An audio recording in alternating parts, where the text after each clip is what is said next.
Hello, everyone. This is the adventurer here with his wilderness vlog 3, and it's for his school. So take it away. Well, here I am on for the nature hike. This is one of the 10 tasks I've opted to fulfill for this nice wilderness badge that I'll get from work, coupled with a raise from work and stuff. So, for Mary Detmer, who's one of the evaluators, here we go. This is our mock nature walk. I'm under this tree, insulated from the shade, impervious to the heat and such. And one of the things that's interesting about this is that it's difficult to point out, but some of the plants up there are poison sumac, which, as you know, that's basically poison ivy. If you touch those, if the plants get in contact with your skin, it basically secretes an oil which permeates your skin. And then what happens is you're scratching indefinitely. It's very uncomfortable.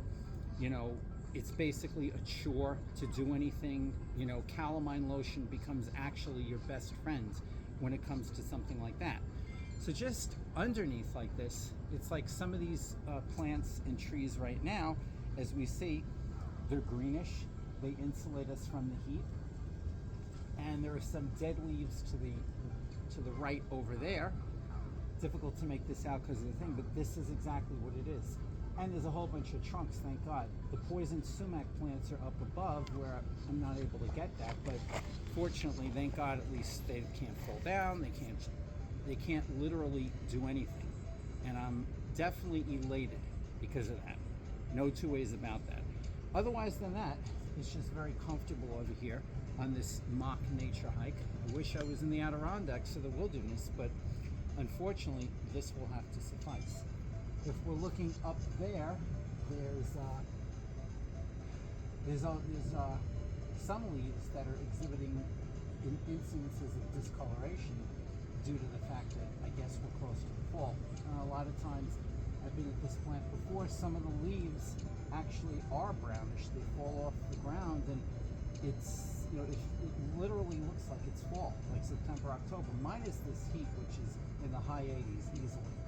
But, you know, this plant is nice. It's got leaves, the standard, your standard 3-shaped leaves, coupled with, unfortunately, poison sumac, and some of these brown leaves, which basically are crumpled, as one can see right now. You know, some of these leaves, you know, some in this condition for the summer, as you can see, I'm crushing them, and that's really that's unusual, because as a child I always remembered that the leaves were pretty standard, pretty flaccid, pretty fluid, vibrant. The viscosity was good, pretty languid, that sort of stuff.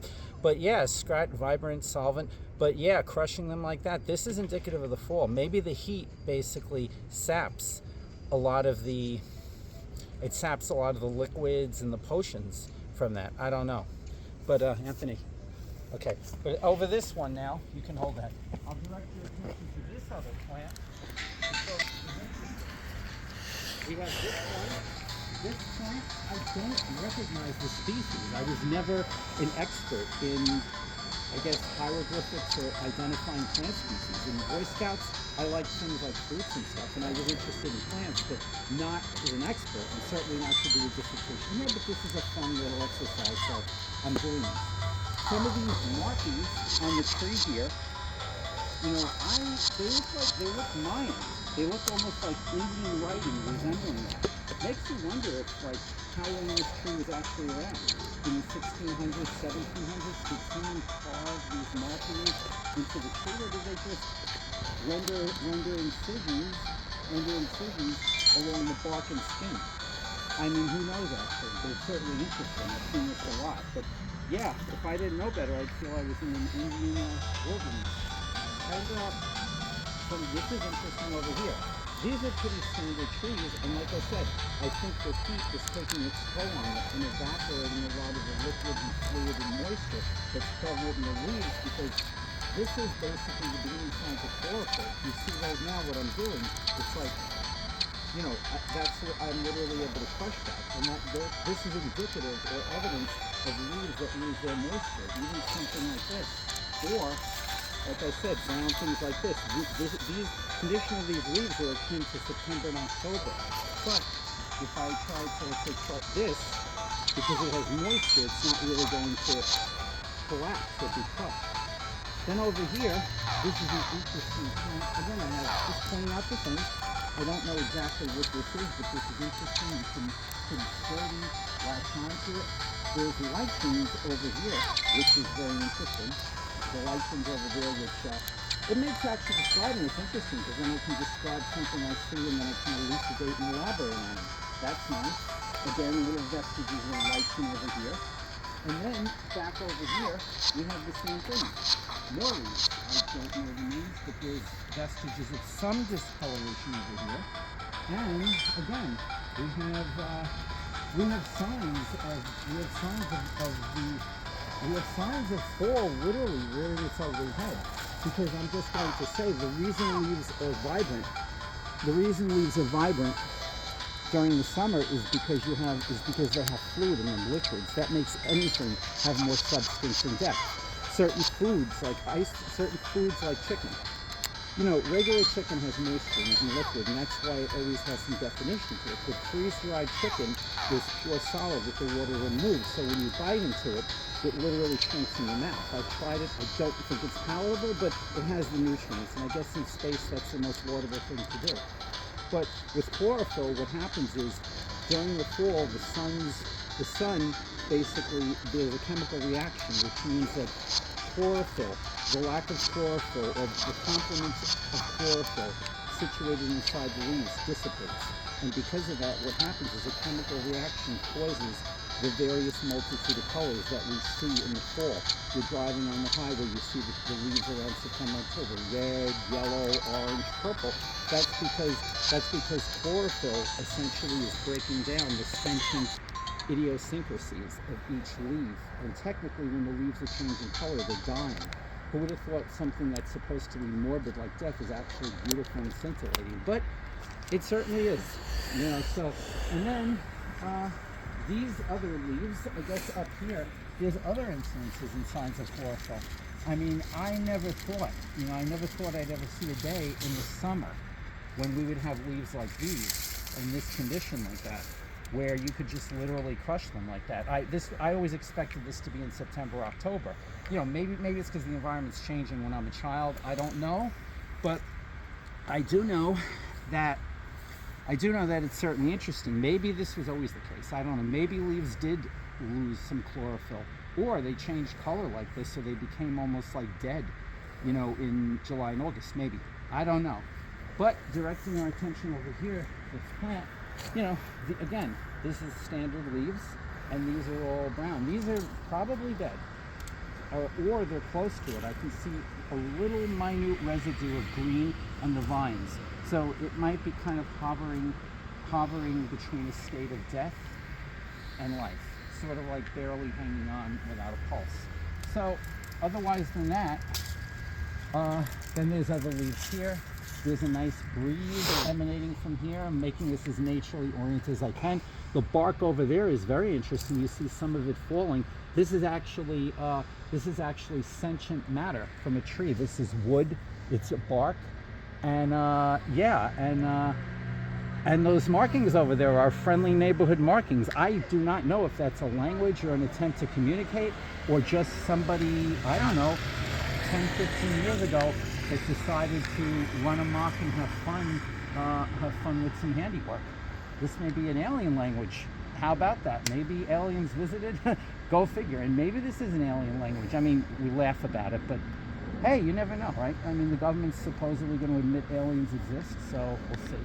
But otherwise than that, and then we have this over here. This tree, for the summer, literally has hardly any leaves, if you can see that. And that's something. Wow, I would equate this if maybe there's a nuclear holocaust and you see a lot of the leaves basically dissipated or torn asunder from, you know, branches and stuff. But yeah, or if the roots and vines are damaged, if there was a hurricane here or some type of disaster or something, maybe. I mean, it's possible, but I know this tree, whatever remains of it, there's no leaves growing from it. And you would think in the summer, even now, when we're approaching the end of the summer, you would think that there'd be some leaves protruding, some semblance of it, but no, never. If you see this one here, right, it's the same thing. No leaves, nothing. And that's like, you know, all you get looking at all here. It's interesting.